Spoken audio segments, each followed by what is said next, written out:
Hey guys, welcome back to my channel. So this is part 2 on the Toyota Avalon hybrid with the uh, brake booster pump problem, and this actually develops to a further problem. When I was doing the diagnosis on this pump, I also did kind of like test the whole wiring for the skid or squid. Sorry if my English is not correct, control module, which is AV's control module. That's what they call Toyota on this system, because the relay that controls that pump is built into this module. So let me point to show you what I'm talking about. So this is the module, and that with the yellow uh, uh, what do you call sticker on the top, that will be the pump. So I put the new pump in the accumulator low pressure code. The abnormally long period for the booster pump went away, and all of the rest. But then as soon as I started, the only one that stayed was the linear offset valve setting not done was the only one that stayed. So I tried to do the relearn for the valve. But as soon as I put the ignition on, the pump relay went on. As soon as I pressed the brake pedal a couple of times.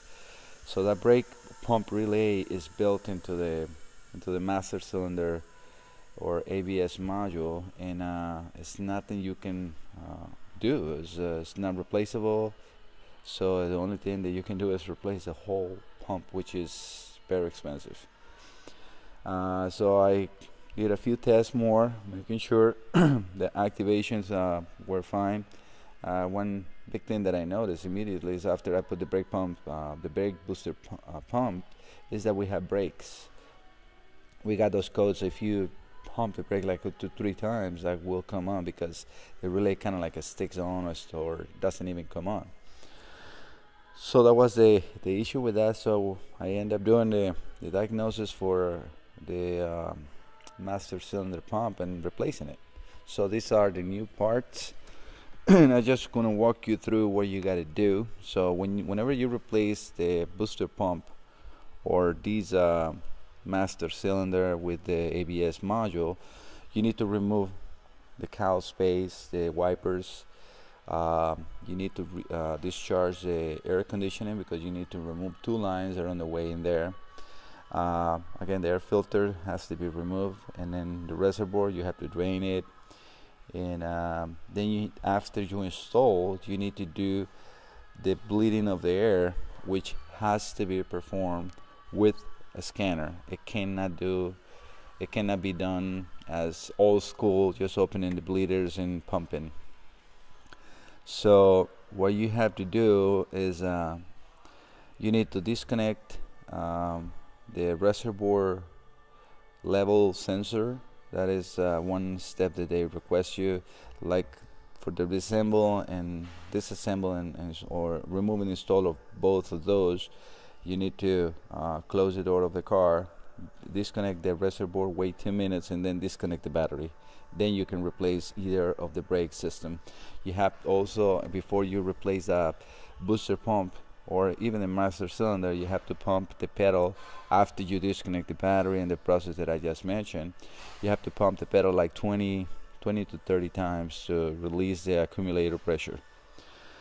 Okay, so that is as far as those little things. The the bleeding procedure has to be done with a scanner, and it has to be done by 2 people because one has to be on the pedal and the other one has to be in the bleeder controlling the scanner, either one. And it takes a process of, like, I probably say, after the bleeding, another 5 to 10 minutes, because you have to go to like automated process of opening valves inside here. Then also the scanner of the test uh, releases the pressure of the accumulator and builds their app again, completely automated, just to make sure that everything is correct. After that, you are able to do the linear offset valve relearn. And I'm going to show you what codes will set if you didn't do the the bleeding. So make sure it's a little bright. So these are the codes I have after I install the pump and the master cylinder without doing the bleeding. So if you have not done the bleeding, you will get this C1451, which is the motor drive permission malfunction. That is because you haven't done the bleeding with the scanner. And the linear offset is the relearn that it has to be done after you install either of those and you do the bleeding of the brake system. So then after that, I did the relearn of the brake, and as you can see, it's now just a linear solenoid valve offset. So when this one sets after you do the bleeding of the brake, you go inside the car, turn the vehicle off, ignition on. For this, you need to disconnect the brake level sensor or brake fluid level sensor from the reservoir again, and don't apply the parking brake. Then you will go over to, let me show you, I think I can go over to the test.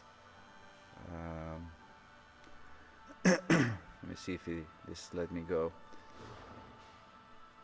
Sometimes it does it, sometimes it does not. So let's see.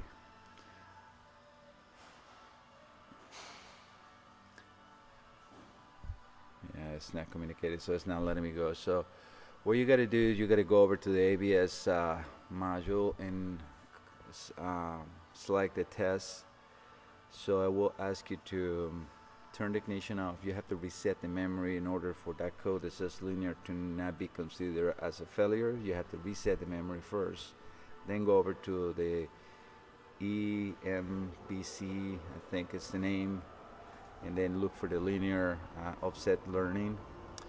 This will be completely automated too. You don't have to do anything. Don't press the brake pedal, don't do anything. So again, when you're resetting, all you gotta do is press the reset. It will tell you to take the ignition off for 3 seconds, put it back on, and then get off of there, go over to the test that I just said, and just click, make sure that you check all those prerequisites or pre-requirements, and make sure that you are, park, no brake pedal apply, car stationary or whatever, not running, the ignition on, engine off, and so on. And then after that, it will start the process, the ABS, the traction control. I think it's the ABS module and 2 other lights that blinks, and they have to stay blinking through the whole process. If for some reason they blink and they stop blinking, it takes like 120 seconds. The process didn't went through. You have to see what is the step in the relearn to go through. In my case, I didn't have any issues because both the pump and the master cylinder are new, so that was the end. So right now I have no codes on the ABS system. I just got to put everything back together, and that's it. So I know this is more of an information procedure and than a diagnosis video, but I needed to show this to you guys. The car is done, and it's no problems. Okay, have a good day, and don't forget to subscribe.